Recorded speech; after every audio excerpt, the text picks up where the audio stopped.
Hello everyone, welcome to Ronak Institute. We are here specially for class 9th and 10th. In today's video, we will be solving IMO International Mathematics Olympiad Workbook for class 9th. आज हम solve करेंगे chapter 6 lines and angles. अब इसको solve करने से पहले आपको पूरी एनसीईआरटी एक बार सॉल्व कर देनी है और आपको उसके सारे थियरम्स एक्सियम्स सब याद होने चाहिए। अगर एनसीईआरटी आती होगी तो ये आपको और ज़्यादा इजी लगेगा। Question number 1, in given figure find the value of angle DOC। हमें एंगल DOC बताना है। अब पहले हम देखेंगे एंगल DOC है किधर। ये रहा हमारा D, ये रहा O और ये रहा C। तो ये होगा एंगल DOC। हमें ये एंगल फाइंड करना है। अब अगर आप पहले ध्यान से देखेंगे तो आपको दिखेगा कि ये CF और AD ये दोनों लाइंस इंटरसेक्ट करेंगी। CF और AD इन दोनों लाइंस को आप देखोगे, उसके बाद आप देखना कि CF और AD को अगर हम इंटरसेक्टिंग कंसिडर करें तो एंगल जो हमारा COD है और जो AOF है ये दोनों क्या हो जाएंगे, वर्टिकली ऑपोजिट एंगल्स। COF और AOD हो जाएंगे वर्टिकली ऑपोजिट एंगल्स। कैसे?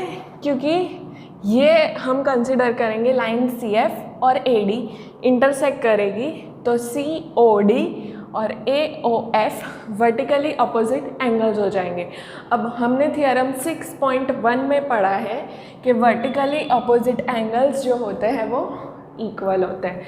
मतलब हमें DOC पूछा है तो अगर ये 3x है तो ये भी क्या होगा, 3x। ओके, अब हमें पता चल गया कि ये 3x है, पर हमें x के टर्म्स में आंसर नहीं देना है, हमें डिग्री के टर्म्स में आंसर चाहिए। तो अब हम देखेंगे ऊपर वाला पूरा फिगर। अब हमें दिख रहा है कि ये CF एक स्ट्रेट लाइन है, तो ये जो सारे एंगल्स है ये सारे लीनियर पेयर एंगल्स होंगे, तो इन सब का सम क्या होगा, 180। यस, तो अगर हमें दिख रहा है कि ये स्ट्रेट लाइन है तो ये पूरा एंगल है 180 डिग्रीज। तो 3x plus 4x plus 2x is equals to 180 degree. हम 3 plus 4 plus 2 9x is equals to 180 degree. Therefore, x is equals to 180 upon 9. Therefore, x is equals to 20 degree. अब हमें x की value मिल गई। हमें पूछा क्या है, एंगल DOC। हमें पता चल गया कि वर्टिकली ऑपोजिट एंगल्स है तो DOC होगा 3x। Therefore, angle DOC is equals to 3x। x क्या है, 20 डिग्रीज, तो 3x क्या होगा, 3 into 20 is equals to 60 degrees.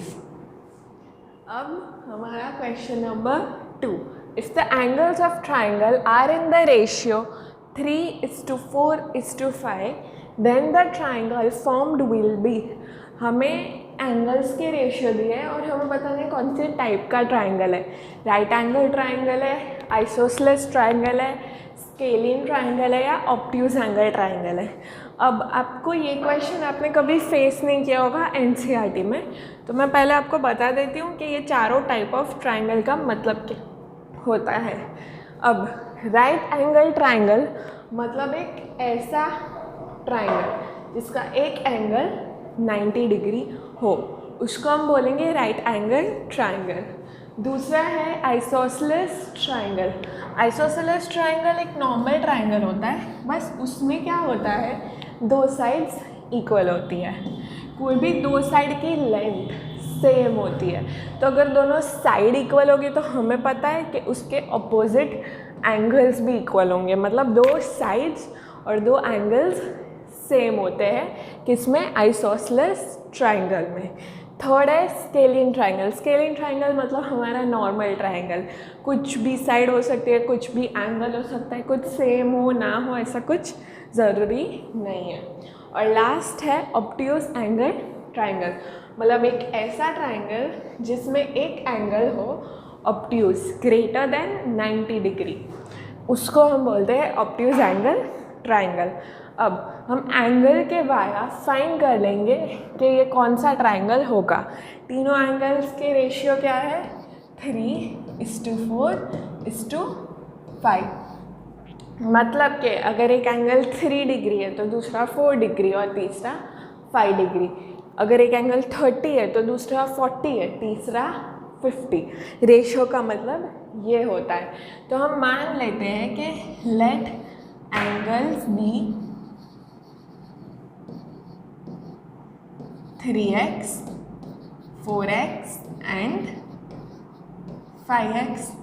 ठीक है, रेशियो 3:4:5 बन जाएगा। x हमने एज्यूम कर लिया है। अब हमें बोला है कि ये ट्राइंगल कौन से टाइप का है। तो अगर ये ट्राइंगल के तीनों एंगल्स है तो तीनों का सम क्या होगा, 180 degree. Therefore 3x + 4x + 5x is equals to 180 degree. तीनों ट्राइंगल के एंगल्स है, तीनों का सम 180 डिग्री होगा। अब 3 + 4 + 5, therefore 12x is equals to 180 degree. Therefore x is equals to 180/12। 180 को हम 12 से डिवाइड करेंगे तो हमें x की वैल्यू मिलेगी 15। अब हम तीनों एंगल्स फाइंड कर लेंगे। एंगल्स क्या हो जाएंगे, 3x is equals to 3 × 15 is equals to 45। Okay, दूसरा है 4x is equals to 4 × 15 is equals to 60 degree. Okay, और थर्ड एंगल है 5x is equals to 5 × 15 is equal to 75। हमें तीनों एंगल्स मिल गए ट्राइंगल के। अब हम चेक कर लेते हैं कि कौन सा ट्राइंगल है। पहला क्या है, राइट एंगल नहीं होगा क्योंकि एक भी एंगल 90 डिग्री नहीं है, तो राइट एंगल ट्राइंगल नहीं हो सकता। नेक्स्ट हम देख लेते हैं आइसोसेलेस। आइसोसेलेस होने के लिए दोनों साइड सेम होनी चाहिए। दो साइड सेम होगी तो हमने जो थियरम पढ़ा है, if two sides are equal then their opposite angles are equal, उसके हिसाब से दोनों एंगल भी सेम होने चाहिए। इसमें कोई भी दो एंगल सेम नहीं है, तीनों एंगल डिफरेंट है, तो आइसोसेलेस भी नहीं होगा। उसके बाद स्केलिंग को हम रहने देते हैं, स्केलिंग के लिए तो कोई कंडीशन ही नहीं होती है। उसके बाद हम देखते हैं obtuse angle triangle. Obtuse angle मतलब कोई भी एक एंगल 90 डिग्री से बड़ा होना चाहिए। क्या है इसमें से कोई भी एंगल बड़ा नहीं, मतलब हमारा आंसर क्या होगा, ऑप्शन सी स्केलिंग ट्राइंगल। ये एक नॉर्मल ट्राइंगल है, ये कोई स्पेशल ट्राइंगल नहीं है। In the given figure, if CE parallel to BA, then the value of angle ACB। हमें एंगल ACB की वैल्यू पूछी है। अब ये है हमारा एंगल ACB, ये क्या होगा हमें ये फाइंड करना है। अब हमें दिख रहा है कि ये एक ट्राइंगल बन रहा है, हमें पता है ट्राइंगल के एंगल्स का सम 180 डिग्री होता है। तो अगर हमें ये दोनों एंगल्स पता चल जाए तो हम वो तीसरा एंगल भी फाइंड कर लेंगे। ओके, तो अब ये एंगल कैसे फाइंड करेंगे, हमें पहले ABC अगर मिल गया तो हमें ACB भी मिल जाएगा। ओके, अब हम कैसे फाइंड करेंगे इसको, तो इधर ध्यान से देखो, हमें बोला है AB पैरेलल टू CE। अब हमने पढ़ा है अगर दो लाइन पैरेलल हो तो उनके करस्पॉन्डिंग एंगल्स इक्वल होंगे। अगर दो लाइन पैरेलल हो तो उनके करस्पॉन्डिंग एंगल्स इक्वल होंगे। इधर करस्पॉन्डिंग एंगल क्या है, ECD और ABC। Therefore, angle ECD is equals to angle ABC is equals to 65। क्यों? Because CE is parallel to AB. Therefore, corresponding angles are equal.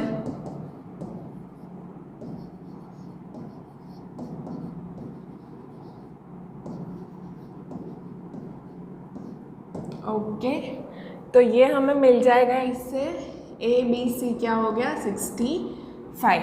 अब हमें ट्राइंगल के दो एंगल्स पता है, हमें पता है तीनों एंगल का सम क्या होता है 180 डिग्रीज।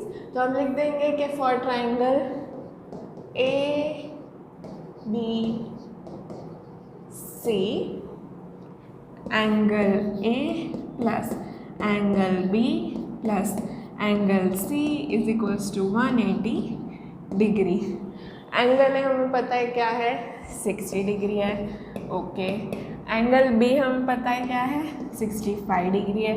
ओके, एंगल C हमें फाइंड करना है, तो angle C as it is रखेंगे is equals to 180 degree.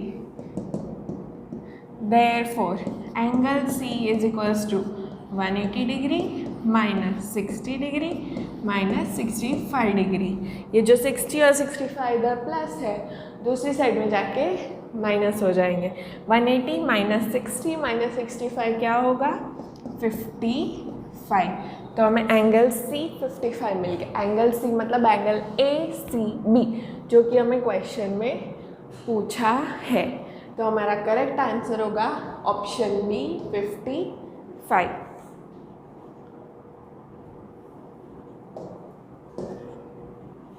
In the figure, if AB parallel to CD, parallel to EF, AB CD के पैरेलल है, CD EF के पैरेलल है, मतलब AB और EF भी पैरेलल होंगे, मतलब ये तीनों लाइंस पैरेलल है। Y is to Z is 4:5। Y और Z का रेशियो क्या है एंगल्स का 4:5। Then find the value of X। हमें X फाइंड करना है, कैसे करेंगे? अब ये तो कुछ समझ में नहीं आ रहा है। एक हमें सिर्फ एक रेशियो दे दिया है, एंगल्स कैसे मिलेंगे, दो इधर है एक इधर है, क्या करेंगे? ओके, अब पहले देखो कि ये लाइन और ये लाइन इंटरसेक्ट कर रही है, तो अगर ये एंगल y है तो ये वाला एंगल भी y होगा। क्यों? क्योंकि vertically opposite angles are equal, इसलिए GHC अगर y है तो IHD भी y होगा, वर्टिकली ऑपोजिट एंगल्स। अब हमें y और z का रेशियो 4:5 दे दिया, हम इसको लिख लेंगे angle GHC is equals to angle DHI is equals to y because vertically opposite angles. Okay, अब हमें पता है इंटीरियर एंगल का सम होता है 180 डिग्री। इधर y और z क्या है इंटीरियर एंगल्स, तो y और z का सम क्या होगा 180 डिग्री। अब हमें गिवन है कि y इज टू z क्या है 4:5, तो मैं क्या दोनों को ले सकती हूँ 4x and 5x। Yes, let y is equals to 4x and z is equals to 5x। Okay, अब y और z क्या है interior angles, y and z are interior angles. हमें पता है अगर कोई भी दो इंटीरियर एंगल्स होंगे, अंदर वाले एंगल्स होंगे जो एक साथ होंगे, तो उनका सम क्या होता है 180 degree. Therefore y plus z is equals to 180 degree. अब इधर हम 4x नहीं ले लेते, हम ले लेंगे 4k, क्योंकि x तो हमें ऑलरेडी गिवन है तो कन्फ्यूजन हमें नहीं चाहिए। तो हम लेंगे 4k और 5k, 4k और 5k। y प्लस z क्या है 180 डिग्री है। ओके, अब therefore 4k plus 5k is equals to 180 degree. इसका मतलब क्या हो जाएगा 4k प्लस 5k क्या होता है 9k is equals to 180 degree. k क्या हो जाएगा 180 upon 9, therefore k is equals to 20, okay. अब हमें क्या मिल गया, मतलब हमें y मिल गया और z मिल गया, क्योंकि y है 4k, z है 5k, तो y हो गया 4k, 4 into 20 is equals to 80। z क्या है 5k is equals to 5 into 20 is equals to 100। अब अगर आप ध्यान से देखो तो लाइन ए बी और लाइन ई एफ ये दोनों पैरेलल हो जाएंगी। क्यों? क्योंकि ए बी पैरेलल है सी डी के, सी डी पैरेलल है ई एफ के, it means A B parallel होगी ई एफ से। तो ए बी और ई एफ ये दोनों पैरेलल है, ओके। अगर हम देखें कि ये ए बी है और ये ई एफ है और ये जा रही है एक लाइन, हम ये सी डी को अभी फ़िलहाल के लिए हटा दें, तो ये है एंगल x और ये है एंगल z।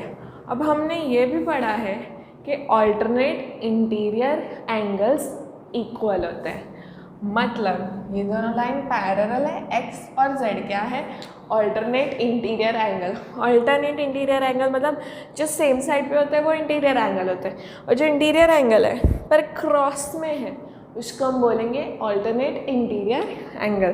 तो x और z क्या है ऑल्टरनेट इंटीरियर एंगल।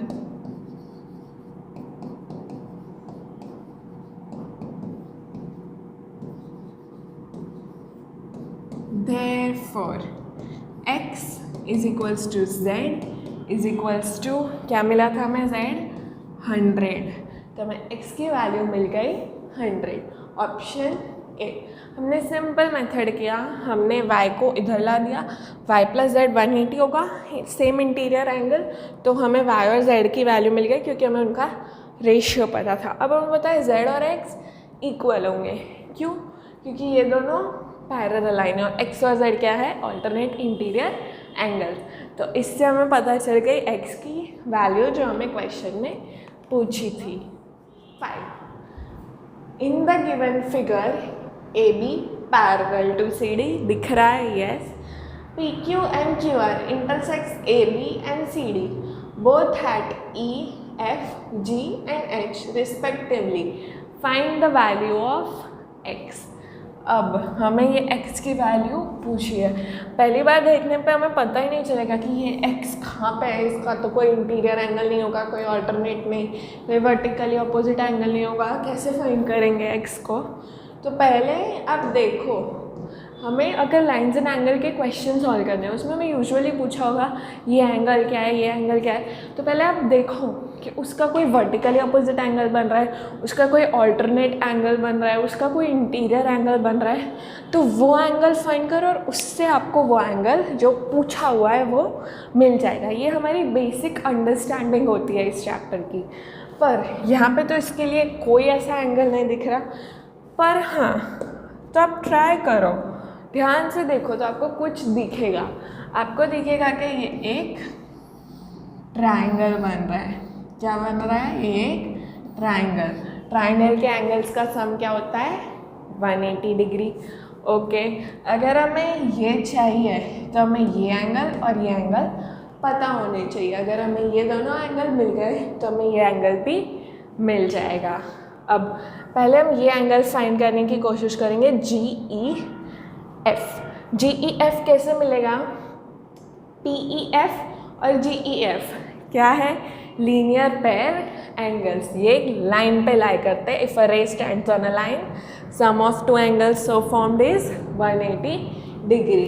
तो हमें पता चल गया angle P E F plus angle G E F is equals to 180 degree. क्यों? Linear pair angles. ओके, अब पी ई एफ हमें पता है, पी एफ क्या है? 80 degree. Okay, plus angle G E F is equals to 180 degree. अब हमें मिल जाएगा angle G E F is equals to 180 minus 80, इधर प्लस 80 है, उधर जाके -80 हो जाएगा इज इक्वल्स टू 100 डिग्रीज। तो हमें GF मिल गया 100 डिग्रीज, हमें ट्राइंगल का एक एंगल मिल गया है। ओके, अब हम एक और एंगल ये वाला फाइंड करेंगे EFH। अब आपको ये एंगल एक दिया है, अगर आपने ध्यान दिया हो तो ये हमें गिवन है 180, ये हमें क्यों दिया है? अब अगर आप ये 120 को ध्यान से देखोगे तो ये लाइन क्या है AB, ये लाइन क्या है CD, ये लाइन पैरेलल है, ये एक लाइन है जो कट कर रही है। तो 120 वाला ये और ये दोनों क्या हो जाएंगे? Corresponding angles. Angle QHD and angle HFB क्या होंगे? Corresponding angles. Angle QHD is equals to angle HFB is equals to 120 degree. क्यों? बिकॉज करस्पॉन्डिंग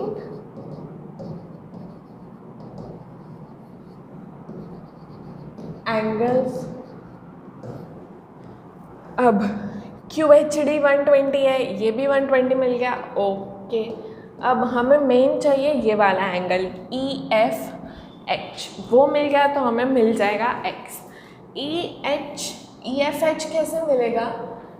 यस, ये क्या है? लाइन। तो ये क्या हो जाएंगे? EFH और HFB क्या होंगे? Linear pair angles. Therefore, angle EFH is equals to angle plus angle HFB is equals to 180 degree. Again क्या है? Linear pair angles. ओके, अब ये क्या मिल गया हमें? HFB क्या है हमारा? 120 degree plus angle EFH is equals to 180 degree. Therefore, angle EFH is equals to 180 minus 120 is equals to 60 degree. तो ये भी हमें मिल गया 60। हमें ट्राइंगल के दो एंगल्स मिल गए, तीसरा फाइंड करना है। सिंपल मेथड है।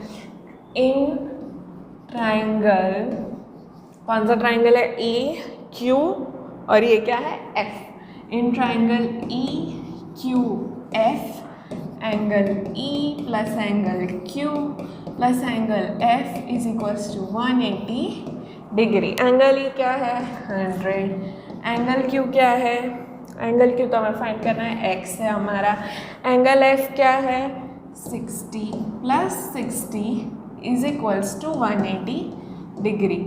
X is equals to 180 minus 100 minus 60, इधर प्लस 60 उस तरफ जाके माइनस 60, इधर प्लस 100 उस तरफ जाके माइनस 100। तो x हो जाएगा 20 डिग्री। हमें पूछा था x की वैल्यू हमें मिल गई 20 डिग्री। इस चैप्टर में हमें वाया जाना है। हमें जो पूछा है हम देखेंगे कि वो किसके इक्वल है। ओके, वो जिसके इक्वल है वो किसके इक्वल है, हम ऐसे घूम फिर के हमें जो अल्टीमेटली पूछा होगा उस तक पहुँचेंगे। जैसे हमें इधर x चाहिए था, हमने देखा कि वो एक ट्रायंगल का पार्ट है, हमें ट्रायंगल का एक एंगल चाहिए, तो उसके लिए दो एंगल पता होने चाहिए। पहला एंगल हमने लीनियर पेयर से फाइंड किया, दूसरे के लिए हमने मेहनत थोड़ी ज़्यादा की, पहले करस्पॉन्डिंग एंगल देखा फिर उसका लीनियर पेयर बनाया। तो ऐसे करके हमें दो एंगल मिल गए और उसके बाद हमने ट्रायंगल का थर्ड एंगल फाइंड किया। अभी इसमें हमने देखा होगा काफ़ी क्वेश्चंस एनसीईआरटी के रिपीट हो रहा है, इसलिए मैंने पहले बोला था कि एनसीईआरटी आपने अच्छे से सॉल्व की होगी तो ये क्वेश्चंस आपको बहुत ईजी लगेंगे, आईएमओ लेवल लगेगा ही नहीं।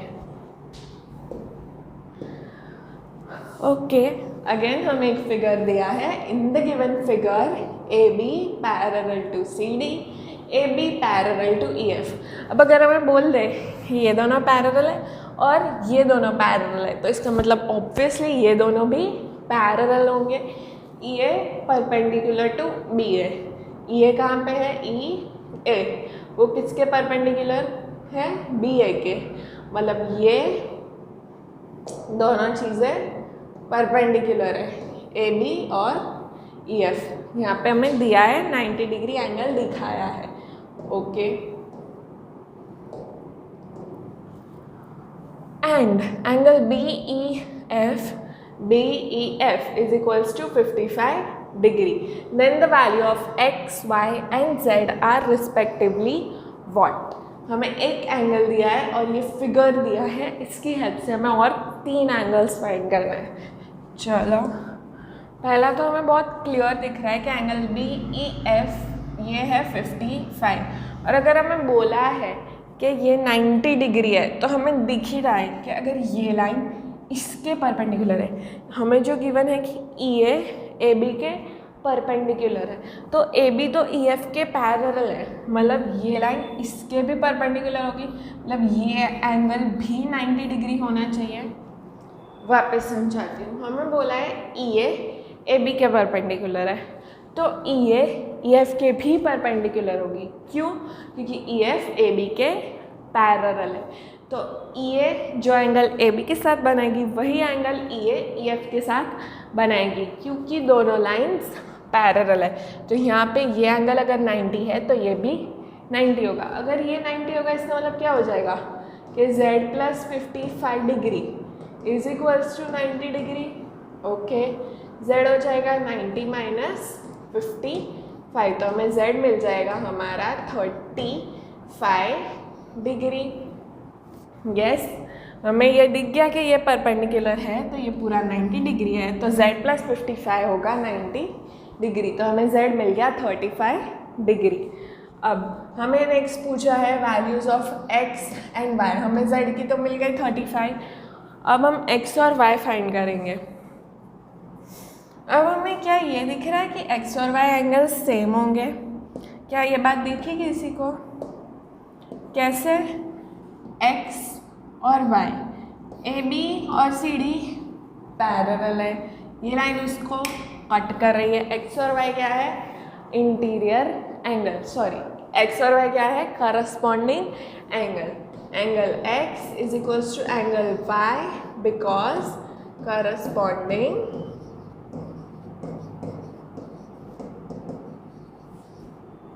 एंगल्स. ओके, अब अगर मैंने बता दिया कि x और y इक्वल है, करस्पॉन्डिंग एंगल है, पर हमारा मेन क्वेश्चन था कि उसकी वैल्यू क्या है. इक्वल है उससे हमें कोई लेना देना नहीं है, हमें पूछा है कि वैल्यू क्या है दोनों की. तो पहले अगर आप देखोगे ये सब जो मैंने किया है, मैं रब कर देती हूँ तो आपको थोड़ा कुछ क्लियर दिखेगा. आपको कुछ यहाँ पे दिखना चाहिए x और 55 के बीच में रिलेशन. क्या रिलेशन है? x और 55 है इंटीरियर एंगल्स. कैसे? ये लाइन है जो कट कर रही है CD और EF पैरेलल है, तो x और 55 डिग्री इंटीरियर एंगल्स है. x और 55 मतलब DEF, angle DEF plus angle ED, और ये तो वैल्यू ही हमें नहीं दी है तो हम ले लेंगे angle x is equals to 180 degree. क्यों? Interior angles, interior angles. अब एंगल DEF पता है 55 है, plus angle x is equals to 180. Okay, therefore angle x is equals to 180 minus 55. क्या हो जाएगा? 180 माइनस 55 विच विल बी 125. तो एंगल x हो गया 125, x और y इक्वल है, तो एंगल y भी क्या हो जाएगा? 125, because x is equals to y हमने पहले ही ढूंढ लिया है. ओके, तो ये क्वेश्चन हमने कैसे किया? पहले हमने देख लिया, हमें दिख रहा था ये दोनों भी 90 डिग्री फॉर्म कर रहे हैं तो हमें साइड मिल गया. ओके, उसके बाद हमने देख लिया x और y इक्वल है, करस्पॉन्डिंग एंगल्स है. ओके, उसके बाद हमने देखा कि x और 55 ये दोनों इंटीरियर एंगल्स है, उससे हमें मिल गई x की वैल्यू. x की वैल्यू मिलने पे हमें y की वैल्यू भी मिल गई क्योंकि वो दोनों इक्वल है. Achieve your educational goal with Ronak Institute. We are here specially for class 9th and 10th. We provide special preparation for exams like IMO, NTSE, KVPY, etc. these are our facilities. Thank you.